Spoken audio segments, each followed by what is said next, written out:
This podcast is brought to you by the She-Wolf at shewolf.ca. I'm doing a Kickstarter now, and me and Gregory Chomichuk are here. He's the artist on She-Wolf. The She-Wolf team is the same team as the Eye Collector, although it's a bit kind of differently done and differently structured, and it's a different project. It has, Gregory doing the art. It has Lyndon doing the letters. I'm writing it. And, it's the next big thing for me, comics-wise, is She-Wolf and also some other secret projects that I can't talk about. I've got about three or four little things on the go here.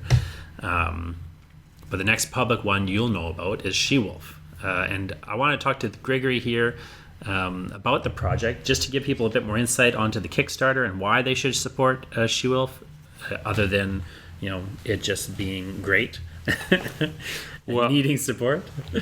I'll say this about the difference between the two projects.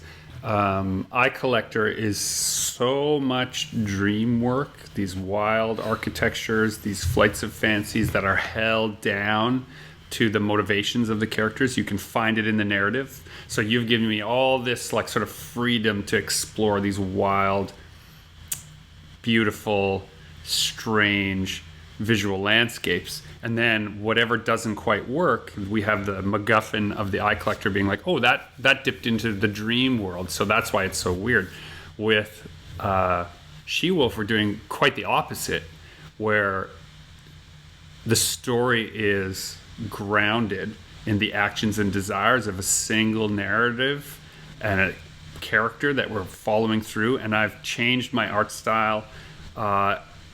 If you compare page to page, you'll see obviously it's the same artist, but if you look really closely at it, instead of these billowing ink washes, I have tight structures of panels. I have real tight line breaks. I have characters identifiable in their environments where you don't say, I wonder, are they on the moon or are they in a park when it's snowing? You say, nope, that's a mountainside. Nope, that's a river. Oh, those are trees they're climbing. Like, I'm trying much...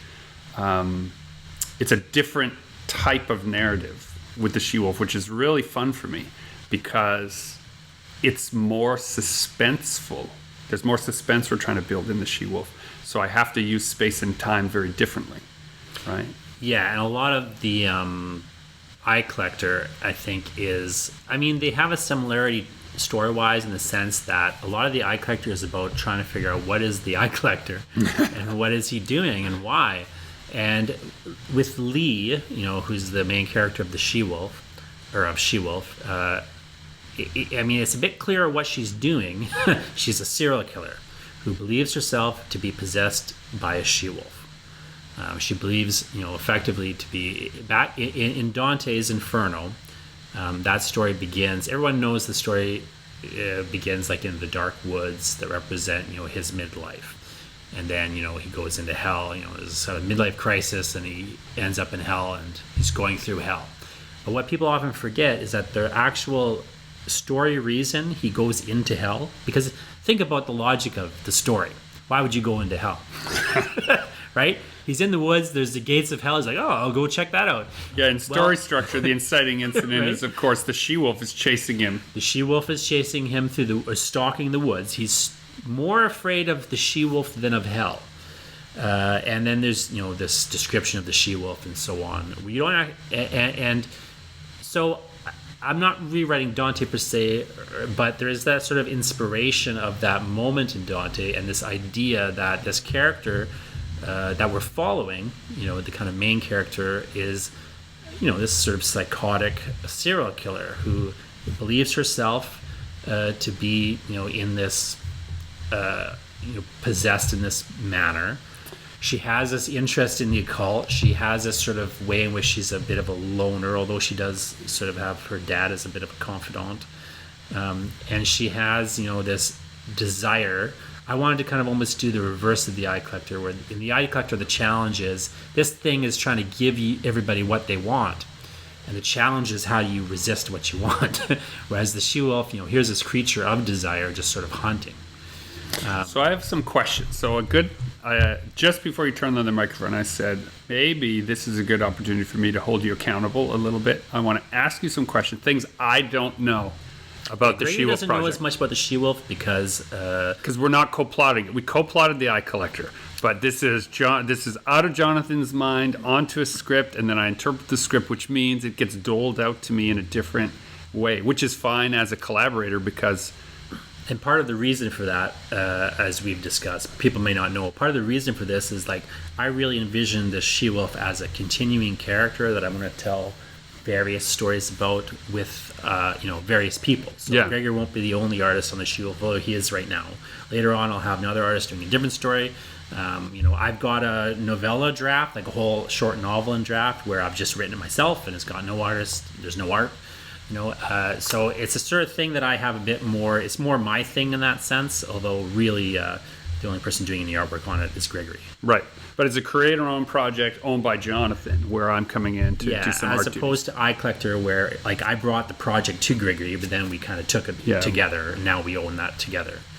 So Logistically, I don't want Gregory owning part of the She-Wolf if someone else is going to be drawing it. And and this is a good. There's a whole other thing. podcast about how to separate the business aspect. But if we just talk creatively, here's some things I want to ask you about, and reveal a source of some trepidation, something that makes me nervous enough about working on the She-Wolf that I was like sort people of being nervous. Right, I was fine with it being all yours for the following reason. So, and this is a serious thing now. I worked on a book with David Alexander Robertson called Will I See, which was a book about missing and murdered Indigenous women and children. A very real issue in Canada. Thousands of people go missing every year, and it is a horrific lived experience shared by many families who have to suffer the indignity and horror of a missing loved one. The Eye Collector is a completely made-up monster, which is a lot easier to work on because nobody in it is real and there's no lived experience. To my knowledge, no celestial beings from the moon descend into people's houses to ask them to exchange parts of their children for their wishes. With Lee and the She-Wolf, we're into this territory where I have some trepidation about the subject matter because serial killers are not the work of fiction. They're a real facet of the human condition. And the lived experience of one person seeking to take the life of another is something that is quite real. And the one thing that I tried to do to square the circle of it is lean on Lee's the architecture in her mind is mythological.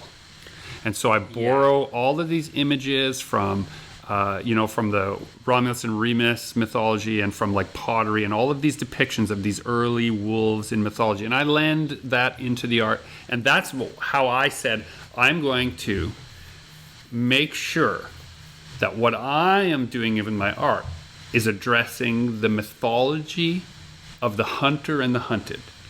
And I'm going to divorce myself from the notion that this shit really happens. Well, as the story goes on, like not past the point that you've kind of seen, it starts to move into that occult, supernatural. Okay, area. so that's my next question. I want there to be a question early on, though, like in the reader's mind, like so it'll kind of get less realistic as it's progressing, which is one reason that your art style is great because you don't have a realistic art style. Right. So if I was going to just stay in a realism mode, I would.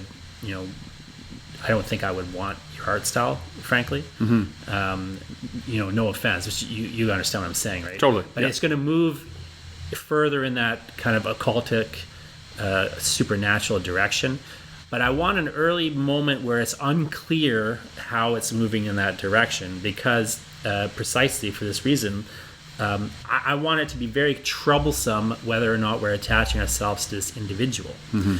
And part of the reason for that is just simply, if you think of a classic, more realistic than I'll end up doing, but if you think of a more realistic serial killer figure like Hannibal Lecter. Right, like a fictional character. Yeah, let's just stick to fiction here. I'm just talking about fictional serial killers. If you look at a fictional figure like that, there's this attraction repulsion the audience has for that figure, right? They find them fascinating and attractive on certain levels, but they also, of course, are disturbed and repulsed by them, particularly Lecter, right? Jim Carrey's, no, he's not talking about serial killers, he's talking about comedy, but I think it comes from the same place, if you indulge me. People want to be free of concern. And so I think the itch that is scratched when people read these serial killer stories or they read the Hannibal Lecter stories, they would love to be as free of concern of the consequences of their actions as they these don't necessarily want characters to are. kill people. Yeah, they don't want to kill. Being that self-possessed and sure of yourself is attractive, right? Yeah. And the intelligent. But I think what I like about the Lecter kind of model of a character, put the serial killing aside, but what I think is attractive about that model and where it connects to Lee is that self-possession is attractive, and a person who really knows who they are. Mm-hmm. I think but you have this troublesome nature of what they're doing and how they don't fit into society as a result. They're transgressive figures who are breaking the laws and doing things that you don't want people to do. Yeah. So there's this attraction repulsion. I find that interesting. And also the thing that's interesting too about Lecter, by the way, now you start to lose this in later stories, but what's initially interesting about Lecter and what makes him fascinating is you cannot understand his mind. That's the whole joke in some ways of Silence of the Lambs. Here's the psychologist whose mind you can't understand. And to catch one serial killer, you have to get a worse serial killer, right? That's sort of the joke, inherent structure. What I think is interesting about Lee is if you as I add sort of gendered dimension to it, what fundamentally society hates and fears is a woman who has self-possession and wants and goes after the things she wants. In every facet of our society, we demonize women for wanting things and for pursuing what they want without apologies. Yeah, all human history is heaped with these. They're troublesome figures. And if you look at specifically the genre of horror, you see a weird sort of scenario where women don't even get to be monsters for this reason. Right. If a woman in horror is allowed to be a monster, she at some point is explained why she's a monster, either because a traumatic past turned her into a monster, or there is some other way in which she's actually a victim and not a aggressor monster. If you look closely, she's a victim. So we can be horror form nerds. Here's two really good examples of two big franchises, or they became big franchises in horror that illustrate your point, I think, beautifully. In the Halloween series, Michael Myers is a monster from a little boy, and there's no needed explanation. He just, at 9 years old, killed his babysitter and his sister or whatever, is one. But in the first Friday the 13th, right? This is before Jason Voorhees comes on the scene. The killer is the mother, and we learn over the course of the story that her bullied child is the reason why she is now killing all of these campers. Right? We can't simply accept that she would be, or it's not presented to us in that way. So that's interesting. Well, women are in horror specifically are not allowed to have, interiority that doesn't turn them into victims. Okay, so I wouldn't say aren't allowed. I wouldn't say aren't allowed. I'd say have not been presented in that way. Yeah. And now that we see more and more women, like even Susie when Maloney, they're a serial killer. Look at Susie Maloney's work, right? A mutual friend of ours, right? No problems there, right? Putting horrific things from a female perspective, as a female writer, as a woman who has suckled on horror since its inception. Well, I don't know Maloney's work well enough to know if she's got a female monster of the type I'm talking about. But my sort of experiment, in a manner of speaking, is can you, one, have a female monster that is not a victim and is not traumatized, is actually self-possessed? She decides. So this is the first pages of the story Lee. The backstory of the story Lee is that Lee has realized midway through her life who she is and killed her husband, and she calls her dad panicking, but her dad doesn't pick up the phone because it's late. But then later he wakes up in the early morning, he calls her back Now at this point she's calm, and the conversation they have is, he's like, hey, you called? What's wrong? She's like, oh, nothing's wrong. I was just worrying. He says, well, did something happen? She goes, no, I just killed Kevin. So like now we are sort of into like, well, wait a second, who is this person? But what she's really done is she's come into herself, and this is who she is, whether you like it or not. She is this, and she's going to pursue being this. Now that is precisely, now put the serial killing side of it aside for a second, because that sort of comes into it in a different way. But if So it's like a structure. Hey, Dad, that, I decided to quit my job, and I'm going to get a new job kind of phone call tone. Effectively, but the structure of it is precisely like, a woman has decided to do what she wants. Nobody can handle that in our society, fully and completely. Now, individuals can, right? But as a society, everything is structured to punish that.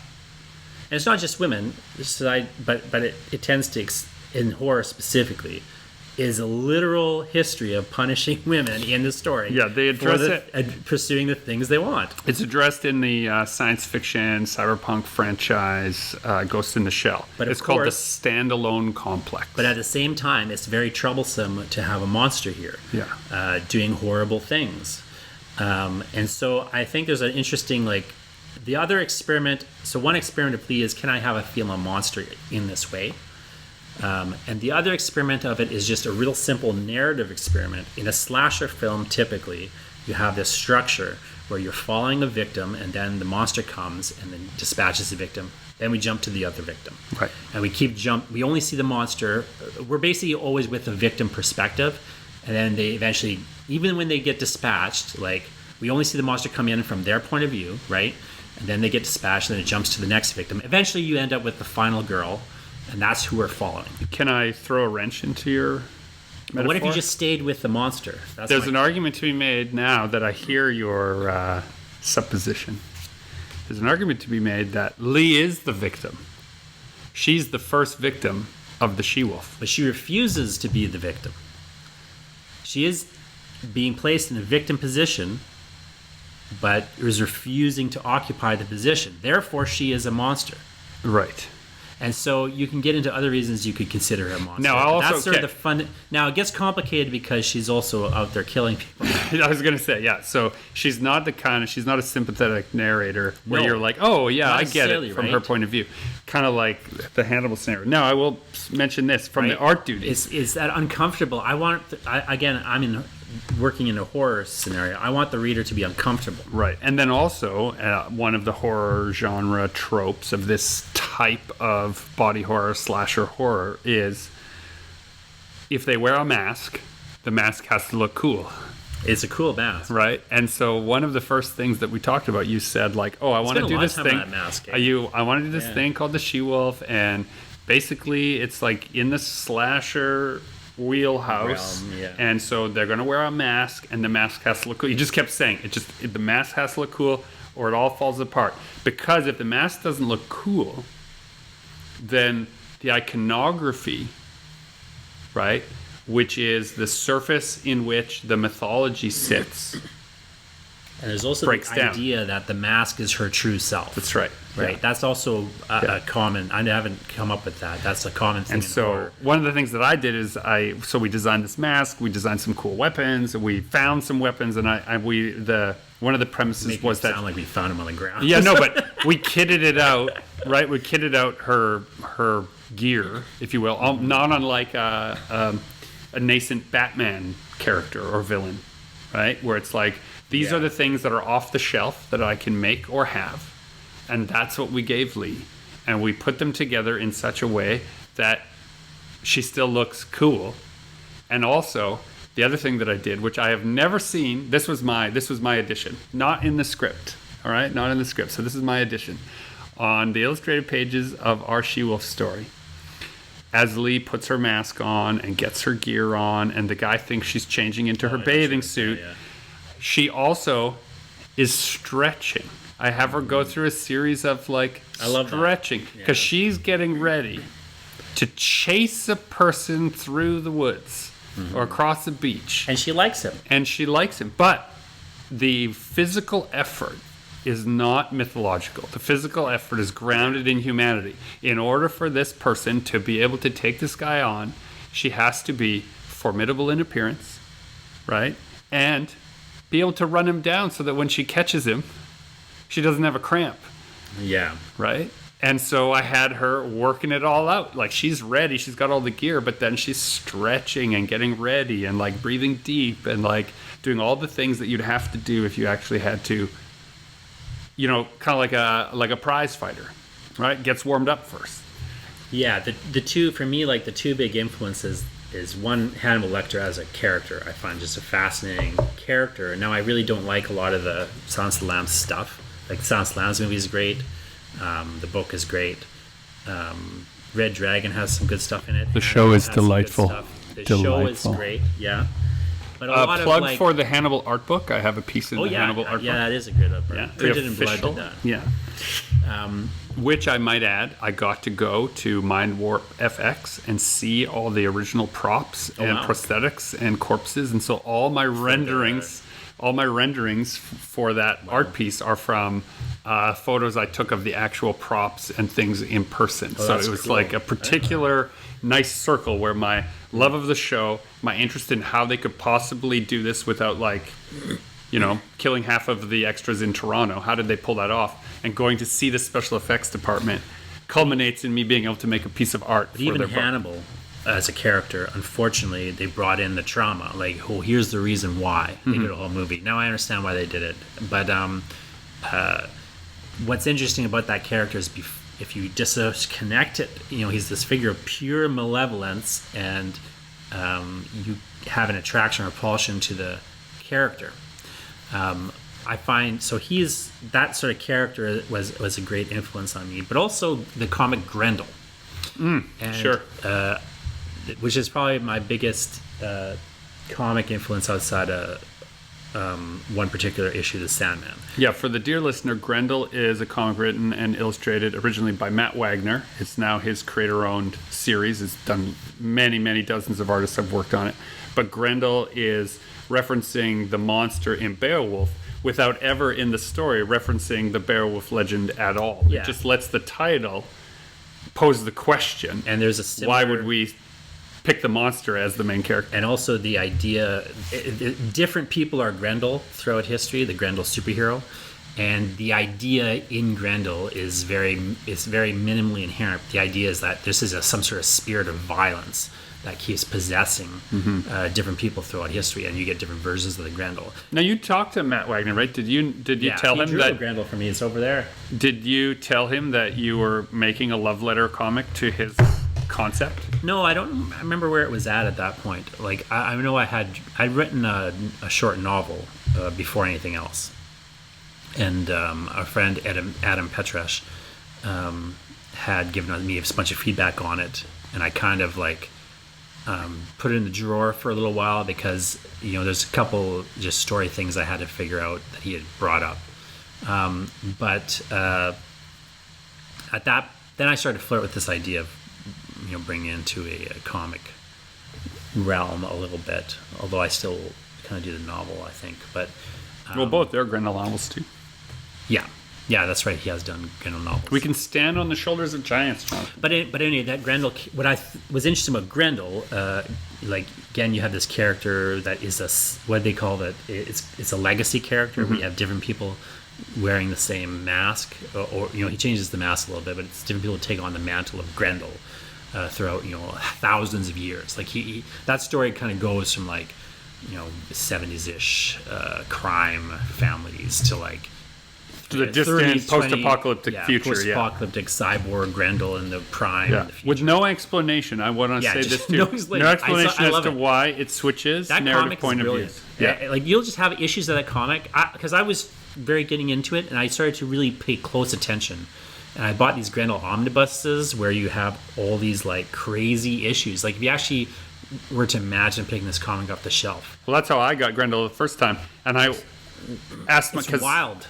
Because there was a time when there was a couple of different Grendels out at the same time. I think Grendel Tales, and then like a Grendel with a subtitle. These were all out from Dark Horse. And I thought I was picking up the next issue of the last issue of Grendel I read, but it actually picked up like a Grendel Tales instead. And even though I was confused by it, at first, the story thread that I understood what Grendel was supposed to be.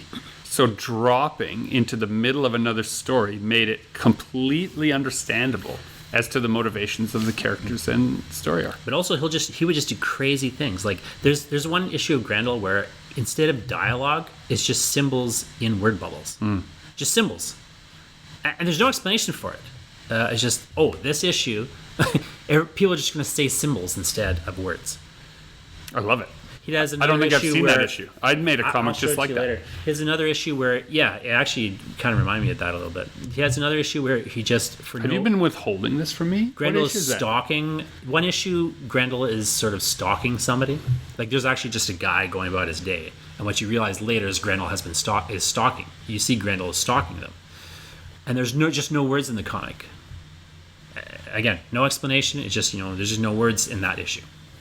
Experimentation. Well, and this is a medium. This is a person, Matt Wagner in this case, who understands that the medium can be anything you want it to be, and he's not so caught up in the tropes of this is a superhero comic, this is a sci-fi comic. Yeah, he's just he'll play these with are those ways, tropes. yeah. And if you really want to see another way where he looks at trope and iconography and archetype, his series Mage, which has been running, it's. I don't think it's putting too fine a point on it to call it semi-autobiographical. Yeah. Because the character looks like him, and as he ages in real time, and as he puts out new issues of Mage, so too the character continues to look just like he does now. So there's a reason to it, I'm sure.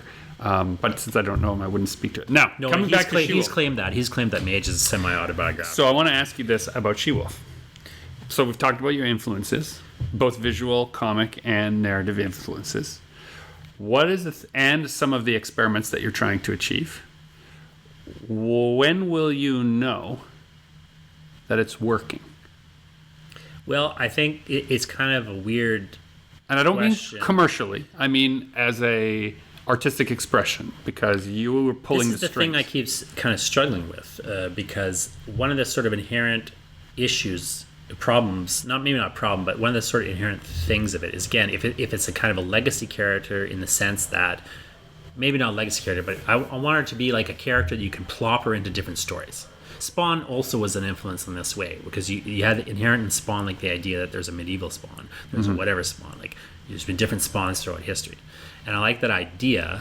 And this comes around nicely to what I was saying when you were like, the mask just has to look cool. If you ask Todd McFarlane the rationale for many of his character design choices, he will. And I think, Absolutely. this is not a deflection. He'll simply say, I chose that because it looks cool. Yeah, it looks cool, bud. That is why I picked it. And that is our job. We're a visual medium, so the shape language better look cool. Kids love change. Kids love cape. Kids love magical blast. They love, right? And he was primarily targeting a young audience, so that's what you got to do. Yeah, and like I'm less thinking about it in those terms, but there's this level of like, okay, well, if, I'm focusing on like Lee as a she-wolf, but why can't there have been other she-wolves?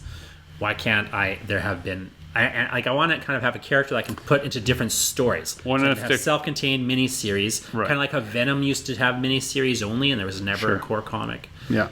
I kind of like that idea. I kind of like the Spawn idea. Like, that was in response to market forces. Years ago. That was in response to market forces. No, I understand why, but I still like... To me, like, that was really interesting to me because as a reader, and I really liked this idea of like self-contained short, series of narratives. And then, like imagine a She-Wolf character done by Justin Curry in a Shattered Vector style. Imagine She-Wolf done by Zach Schuster. Like imagine those versions of She-Wolf. They would be they got the so same different. Yeah, same mask, but everything else is different. It's quite delightful. Which is, as a medium, since so much of comics to the outsider is in some ways Byzantine and unassailable. They don't know what they're supposed to pay attention to or why. Giving a repeated... Now, this is my own personal love of semiotics. If you repeat an image often enough, people will ascribe it meaning, whether it had meaning originally or not. So if we keep showing the mask over and over and over and isolate it in the artwork, version of it, maybe, some version of the mask, then people, even if they don't know why, they will, think of the hockey mask in Friday the 13th. Think of the William Shatner face repainted to be the mask of Michael Myers in Halloween. Think of the gas mask in My Bloody Valentine. Like, if you think about those things, Scream is the best example. Scream is a good one because it's just a mask. There's no person behind it consistently. But I like the idea of I just having a series character, but I don't have to actually do a series. If that makes sense. Sure. I can pick her up. I can drop her. I can have an arc where she's absolutely malevolent and horrific. Another arc where maybe she has some sympathetic goal. Right. I like the idea of like a character that has an emptiness to her in that way, where you don't exactly know what she's thinking or what her goals are. And now you're talking craft, just your ability to craft. Yeah, to me it's like a craft thing. And then so there's like this. There's a couple like experimental things where just go back to your question though. How do I know if it's working? Well, to me, a bit of it is a gamble of like I don't know if it can work, frankly, because you've only seen really limited times this happens in horror. In Texas Chainsaw Massacre, it happens for like 1 minute where you're with the monster and not at a victim POV, and it's an upsetting, disturbing moment. In Psycho, it happens for like 5 minutes, where you're like unmoored from a victim perspective and a sympathetic character, and you're with this person you don't understand who they are or why you're with them and what they mean and so on. But even in Psycho, you don't know they're the killer at that point. But it's still jarring and disorienting, and people were upset by it. People would leave the theaters. In Hannibal Lecter, again, that's a figure that kind of it worked pretty consistently with, but again, even that character they had at one point to explain the psychology, like the industry wouldn't allow it to persist. But I mean, Seven was like that. Because of the gendering, though, also, we don't tend to get women in this position. I don't know is that because an audience will not accept a woman that isn't a victim on some level. I'm not sure. So I think I'll know if it's working, I guess, if I'm allowed to do it in a manner of speaking. Right, like if people will keep doing it. If people will react and support it in a way, then, and if I can just literally get it to continue, then I'll know if it's working, I guess, frankly. There's not like another benchmark to me, weirdly. It's almost like an industry benchmark. Like if people don't tear me limb from limb because they hate the idea that a woman would pursue things she wants and there's nothing wrong with her. Well, a certain subset of the comics community probably will reject it outright just because it's a woman. I had that happen when I first came on the scene with, scene, air quotes, with Imagination Manifesto. I had first, I guess it was the second year, I had a guy screaming at me at my booth in Calgary. How dare I? So that's almost where I got this idea from. Right? That story. How dare I portray women this way in my comics? And P.S., the way that I was portraying women in the first collected Imagination Manifesto was as the hero. That's it. They were just the main characters. I based one of them on my wife, one of them on my sister. I just made all the characters based around the lived experience of people I know, splashed a bunch of genre elements on it, and off to the races. And this one poor triggered man began yelling at me. And I mean, we've now come to see it, this is many years later, as the birth of that. We would immediately recognize him as a Comicsgate individual now. Right? Someone who just wants things to be the way they were, right? We don't want to change anything. I like my things the way they've always been, and this effort to, turn comics into woke media. This is the language, but he didn't have any of that language. So instead, he just became red-faced and yelled at me until he got so tired. And I just, my way of dealing with that at the time was simply to say, listen, he bought the book. I guess he's entitled to his opinion. I'll let him yell it out, right? I didn't feel a different scenario for me because as a male with other men at the booth with me, I didn't feel like I was in any danger. It might have been different if I had a different, if I was from a different demographic. So I was like, all right, this guy is flipping out. Then I asked him, I told him first, thank you for your opinion. What else can I do for you? And he said, I'd like to buy the next issue, please. Yeah. So, like, I love that story, and I always think, but like, I feel like the inequity now, weirdly, is that women can be heroes. Everyone recognizes that they don't get to be villains, Right. or if they do, there's a reason why they're a villain. Really, they're a hero, in their own mind. Right. You know what I mean? Yeah. So I think it's an interesting oddity to me, and I just feel like it's worth experimenting with that flip around. Now, of course, I'm conscious of the fact that I'm a guy trying to write a woman. So, I've got some... actually, one of my friends was a target by Comicsgate. I won't name her at the moment to give her more possible targeting, but... Right. She was, she was being very heavily targeted by Gamergate and Comicsgate for a period. She was very outspoken, and I think she had gotten a large book deal around the time as well. I may be screwing the timeline up, but she's, real pumped about this She-Wolf, and I've kind of agreed when I'm further along to do some sensitive reading for me and stuff. But, just the fact that she's doing it will make a bunch of people infuriated. Yeah, but I think, like to do the sensitivity reading, I think as long as you're not advertising your book along the lines of a man writing a woman as a marketing feature, I think you're like more or less safe from that. It's not too extremist, and it's not like, she's... she's still some white girl. Right? I see, yeah. But, like, and it's pretty, again, like, there's a mystery to her motivations, in essence. You're talking about She-Wolf, not your sensitivity reader. So I'm not necessarily claiming to, like, know the mind of women, right. either. Right. All you're doing is you're saying... I'm just sort of presenting. If I present to you a monster, will you accept them as I present it? Yeah, and I'm just really curious to know, like, I don't know what would constitute, like, it working, I guess. Like, to me, it just, people want more Lee. Yeah. And want more She-Wolf. To me, then it works. Well, lean on your artists. Pick cool artists. That's a good way to go. That's the other thing. I just would like a character that I could do different stories. I'm gonna have different artists, and just maybe even plop her in different time periods. Like if it's just the spirit of the She-Wolf, it doesn't have to be Lee every time. Right. So I'm just kind of, I feel like there's a lot of opportunity there creatively to do different things, but have a consistent, like Grendel did. Mm-hmm. Grendel was so great because he would draw it sometimes. He would write it. You had Grendel and Grendel Tales. Mm-hmm. Grendel he always wrote. Grendel Tales other people wrote.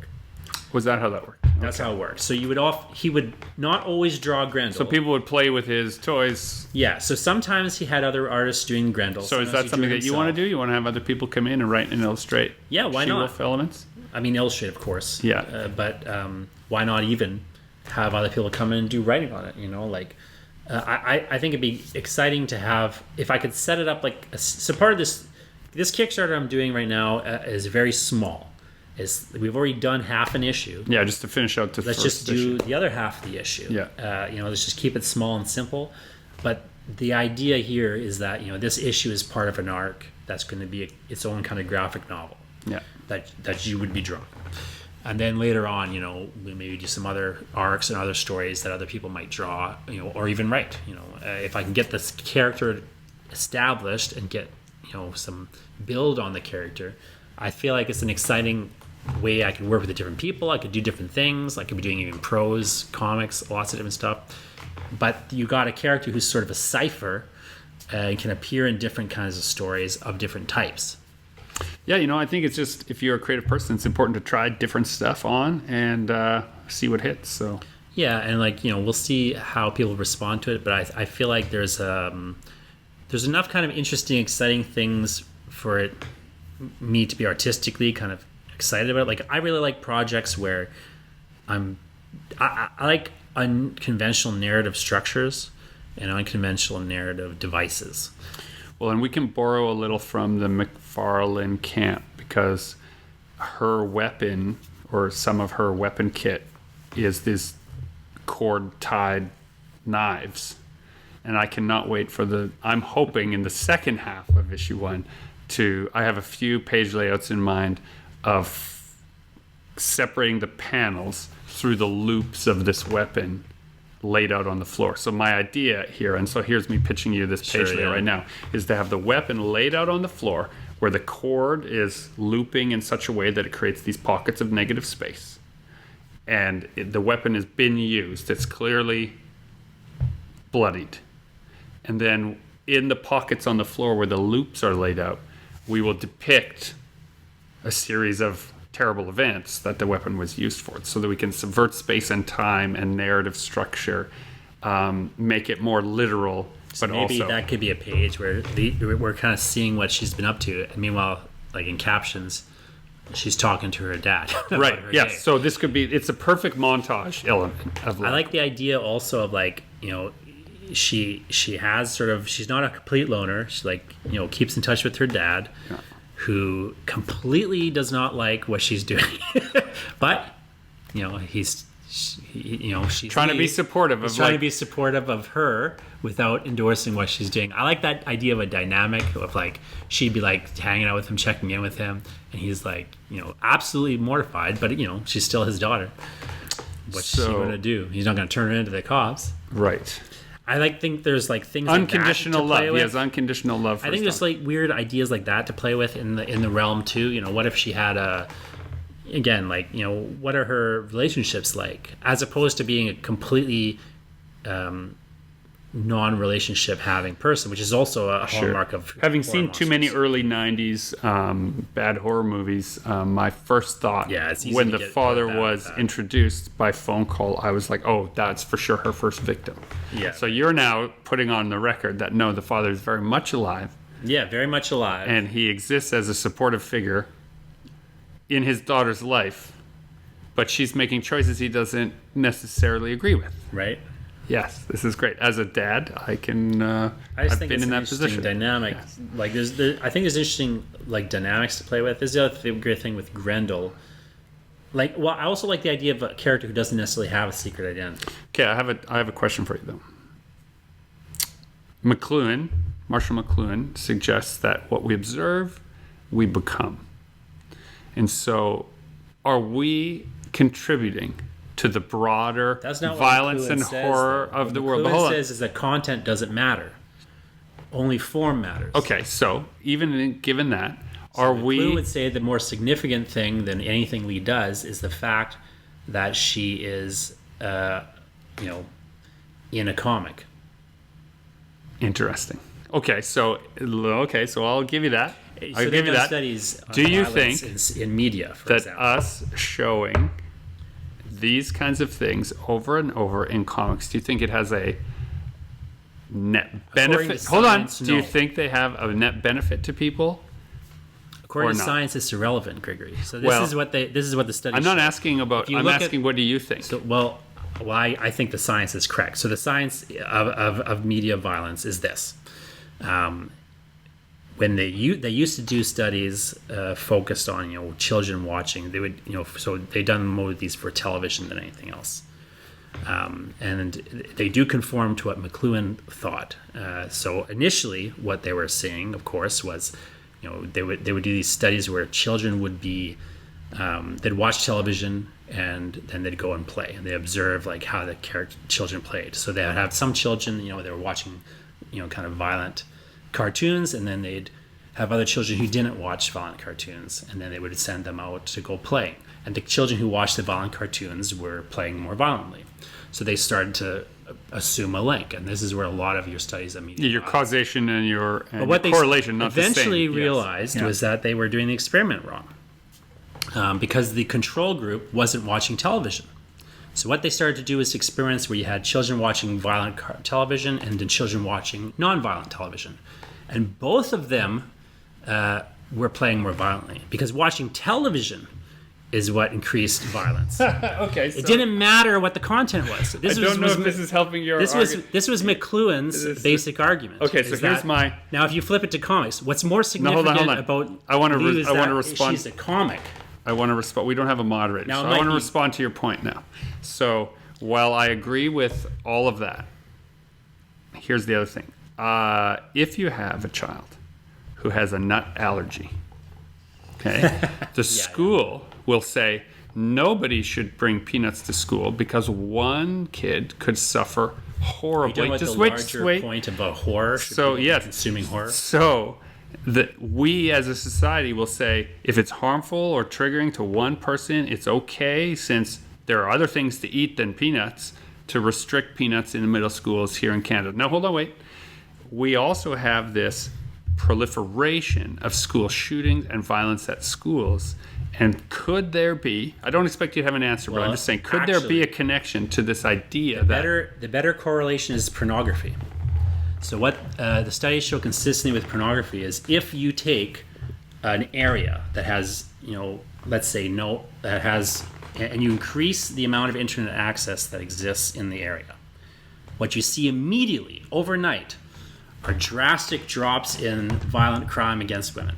The more pornography people have access to, the less violent crime against women in the area. Now, that's not a great and glowing statistic, but there is a lot of scientific evidence about this catharsis. You could argue, I think, meaningfully. I would like you to cite sources, but this isn't the time for that. You could argue meaningfully that the very reason that you have so much violence in our schools is that there's such a taboo against violence in the culture, in the school culture. Now, I don't know if that's precisely a good argument. It probably has more to do with things like accessibility of weaponry. So does Lee... The catharsis aspect of horror, I think, is very much, worth noting there. Now, I personally am not interested in catharsis and horror, but I think that if that's the thing you were going to be concerned about, the obvious arguments for catharsis. So if Lee the She-Wolf... I don't find catharsis interesting, though, personally. If Lee the She-Wolf does not exist without the work of Dante's Inferno... Yeah. inspiring Lee to take on the role of the she-wolf, isn't your own message in whatever medium that there is a danger to certain ideas in print? I think there's, I don't know about in print, but isn't this become literally our visual thesis to say some ideas are dangerous, and if they get into the head of the wrong person, it leads to violence? I think that's in some ways... It's massively simplistic. Well, it's not wrong, though. But when you're in horror, the thing people always forget when in the horror genre is that violence and death are not significant in horror. No, in horror they're not. They are significant in the human experience. This is why I made that connection to Will I See, which I found a very challenging and difficult book to work on, because even though the characters were fictional, but in the horror genre, depictions were based on lived experience. But in the horror genre, violence and death are just metaphors for other things that are not violence and death. Sure. Unlike in other genres, strangely, in horror, death is just the best thing that can happen. Right, because it's the end of suffering. And what's worse than death is the thing that the monster is otherwise doing, besides killing you. So in violence and horror, weirdly doesn't really have anything to do with violence. It has instead to do with transformation. Violence is always a metaphor for transformation and change.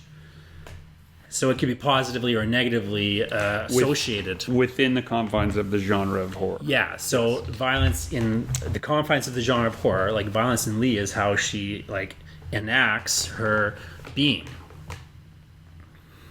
And she gets to be who she is, but through violence.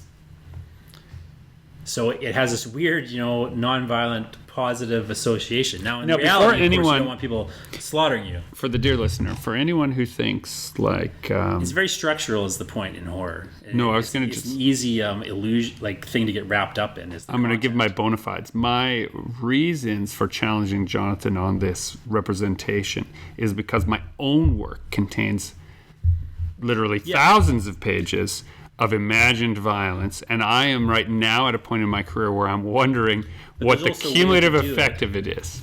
But also, you're very stylized, right? And there's a way to do violence in a stylized manner that doesn't celebrate violence per se, but it keeps it on that iconic and metaphorical, symbolistic level. Am I just telling myself that? Because I do tell myself that.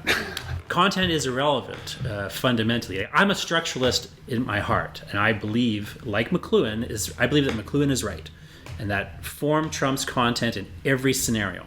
And the problem is people get wrapped up in content. The medium is the message, but You know this because if you're talking to your loved ones, and you can very easily find yourself having a discussion where nothing you're saying actually matters, and only the fact that you're talking matters, or the fact that their tone of voice matters. Right?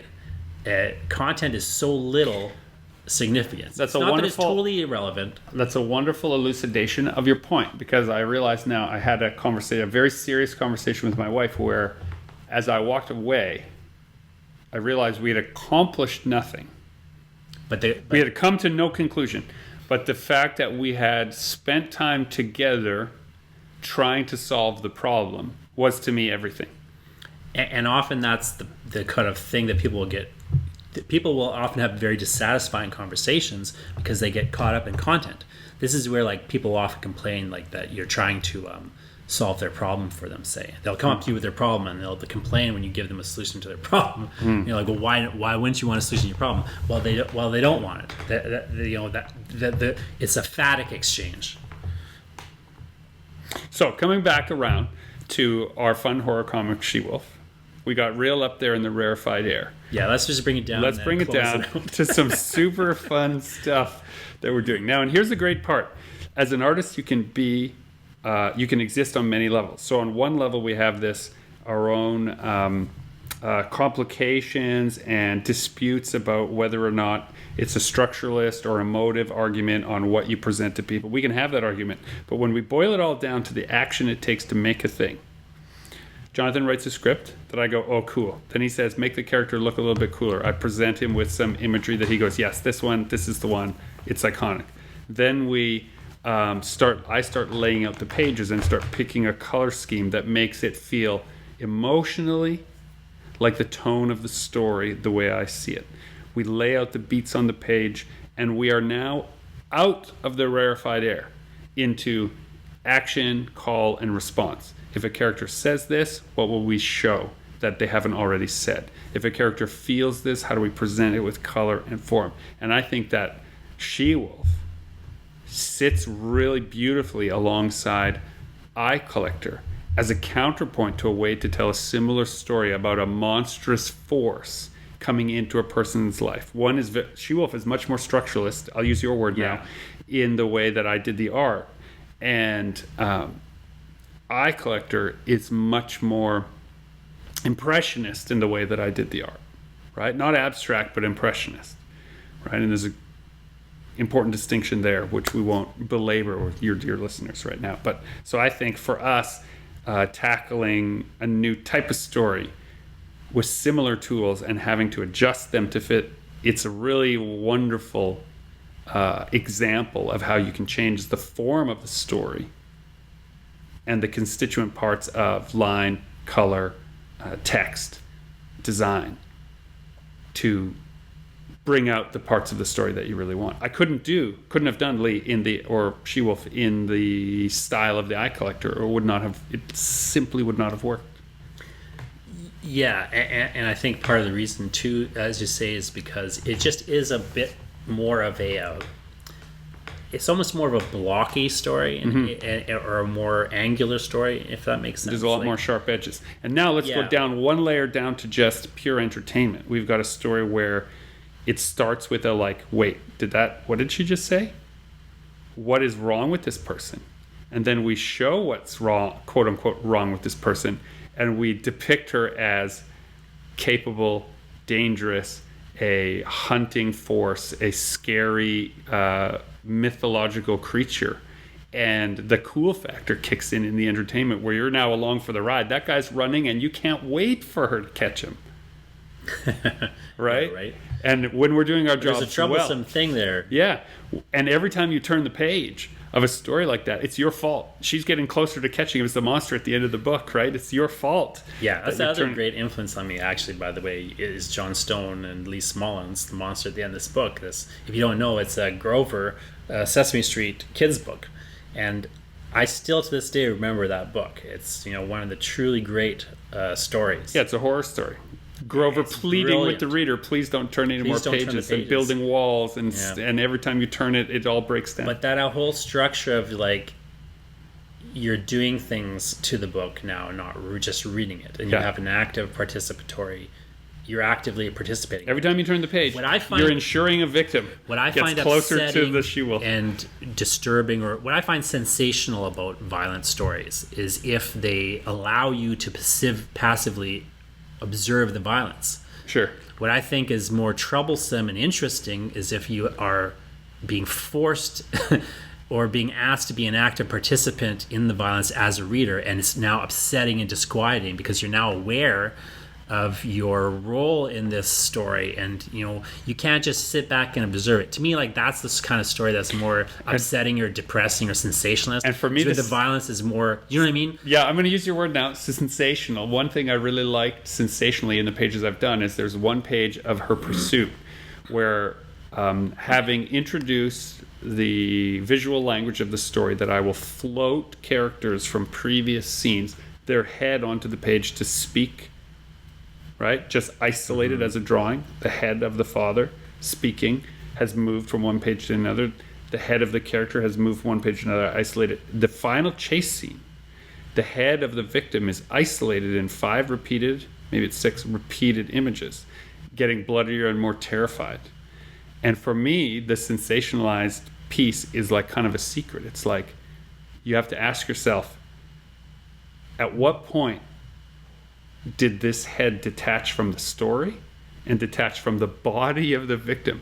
In that final frame, are we looking at a severed head or at a story beat? And we don't know, because Lee's moved on from there.